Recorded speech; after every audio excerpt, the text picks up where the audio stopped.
soir, dans le cadre des échanges qui concernent l'actualité, un fait qui va nous rassembler, un point d'échange, un point tout petit, mais qui nous permettra de comprendre une grande réalité. L'actualité aujourd'hui nous parle du contexte dans lequel nous nous trouvons. Un contexte qui est prometteur, un contexte qui nous pousse aux élections, un contexte qui nous plonge dans la démocratie. Nous venons de traverser une semaine, la semaine dite de la démocratie, et actualisée avec les élections qui se passent dans pas mal de pays. Nous sommes tantôt en Iran, tantôt près de nous, ici au Gabon, au Niger, et que sais-je encore.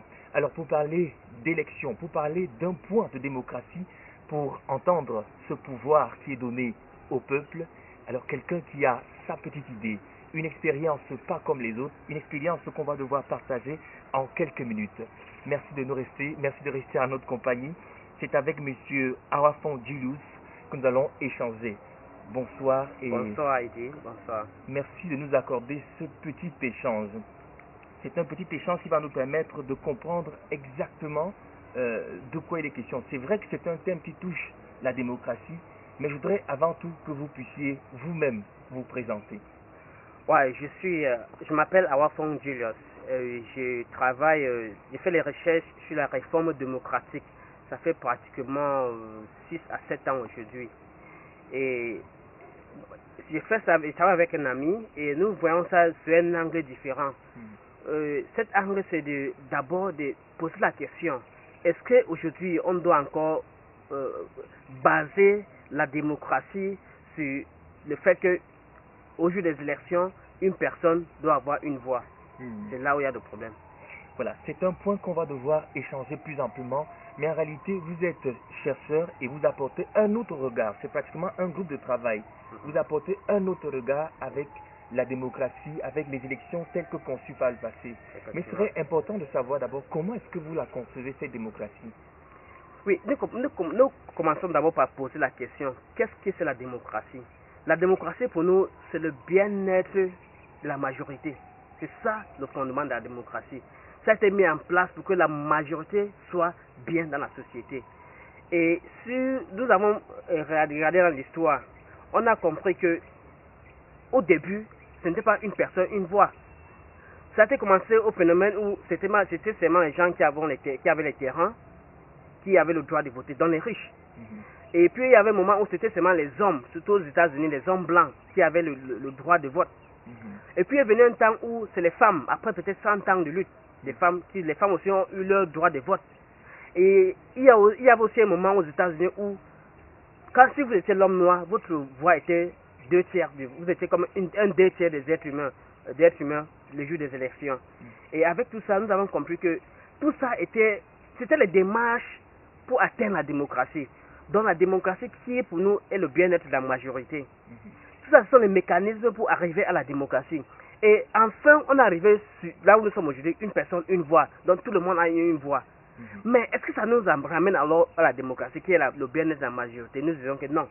C'est parce que une personne, une voix, nous devons encore, comme on avait donné le droit de vote aux Noirs, comme on avait donné aux femmes, aux Noirs, nous devons aussi donner à une certaine personne de la société pour que cette démocratie soit vraiment ressentie.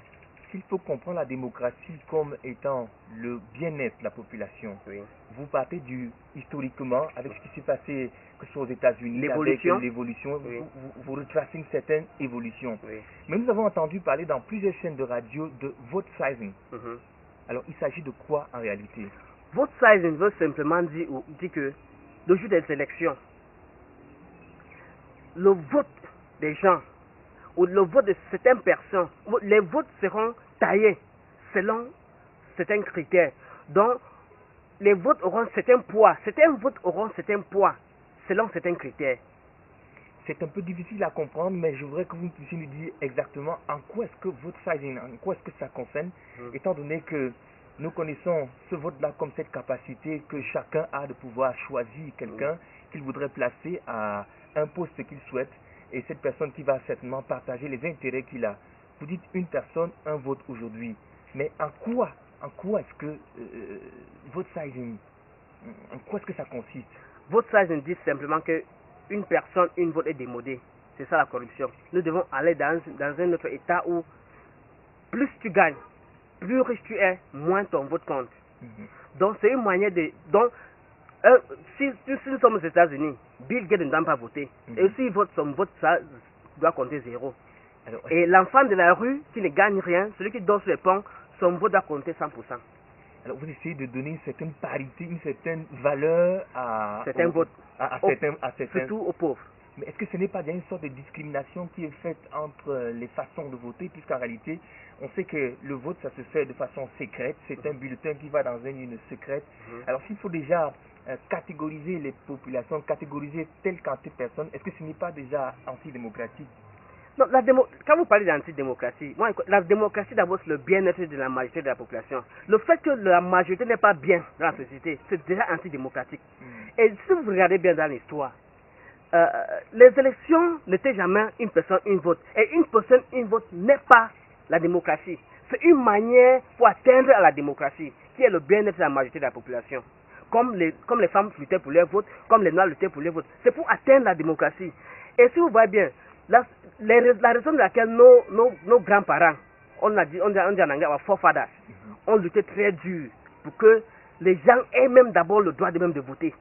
C'était parce que une certaine classe de la société, dont on appelle ça en anglais aristocratic society, ils avaient tout le contrôle et tout le pouvoir, parce qu'ils étaient financièrement forts, vous comprenez, parce qu'ils avaient de l'argent, ils pouvaient contrôler la société. Et ça ne donnait pas. Ça ne marchait pas. C'est pour ça que nos grands-parents ont lutté pour que certains gens doivent voter pour prendre leur destin en main. Mais aujourd'hui, au début, une personne y voit était bien. Ça marchait bien. Mais vous comprenez que la société n'est pas stagnante. Il y a l'évolution. Oui. Et les riches ont compris comment manipuler une personne une voix pour ramener tout à eux. Aujourd'hui, le gouvernement est fait des riches. Donc, nous sommes dans une sorte de système où on était aristocratique, où c'est les riches qui contrôlent tout. Aujourd'hui, on a la société est dans le sort où plus d'argent que vous êtes, plus important vous êtes, plus être humain que vous êtes. Donc l'argent détermine tout. Et pour vraiment donner le gouvernement à ce que le gouvernement a été fait en premier lieu, il faut d'abord réduire la qualité, vous faites la quantité, donc c'est beaucoup plus réduire la quantité riches qui ont accès au vote. Vous voulez un vote de qualité, mais un vote qui est plus orienté vers la couche population pauvre. D'après qui pour vous, c'est eux véritablement qui ont droit à ce bonheur. Au gouvernement. Au gouvernement, voilà. Alors ce gouvernement, s'il est laissé entre les mains des pauvres, n'a-t-il pas un risque? Parce qu'en réalité, les pauvres sont ceux-là qui ne sont pas instruits, qui ne sont pas là à l'école, qui n'ont pas été éduqués. Alors, ce n'est pas un danger de laisser donc la société gouvernée par des gens qui n'ont pas une certaine éducation? Est-ce que ces mêmes riches ou bien ceux-là qui ont pu fréquenter ne viendront pas continuer cette manipulation? Vous comprenez, pour aller à l'école aujourd'hui, n'est-ce pas? Il y a certaines lois qu'on met en place pour être éduqué. Et si cette loi n'est pas favorable de votre côté, vous ne devez pas être éduqué. Si on évolue selon ces critères ou avant, c'est qu'on ne devait pas donner le vote aux gens. C'est que les gens, la population riche devait continuer à contrôler la société parce qu'ils avaient tous les moyens. Mais plus que, le gouvernement aujourd'hui est mal utilisé. Le gouvernement est mal, il peut dire quoi? C'est votre point de vue, votre gouvernement est mal badly managed. Mal géré. Mal géré. C'est mal géré, pas parce que c'est les pauvres qui sont là, c'est les riches qui sont là. Et ils savent que, effectivement, parce que vous ne pouvez pas, si je vous donne un taxi aujourd'hui, que c'est votre taxi, et que vous êtes taximan, je vous assure, vous allez bien maintenir ce taxi. Parce que c'est votre taxi. Vous allez conduire avec précaution. Vous n'allez pas le suggérer n'importe comment. Mais quand vous prenez ce taxi, vous donnez à un taximan, donc vous êtes le patron, vous donnez que gérer. Dans 6 semaines, ce taxi serait gâté. Ça veut dire quoi? Ça veut dire que le gouvernement est entre les mains de cette personne qui n'est pas le leur. Le gouvernement n'appartient pas à eux. C'est pour ça qu'ils pillent le gouvernement. Parce que si vous donnez le gouvernement vraiment à ceux qui le gouvernement a été fait en premier lieu, ils vont bien gérer ce gouvernement. C'est simplement parce que le gouvernement n'est pas entre les mains des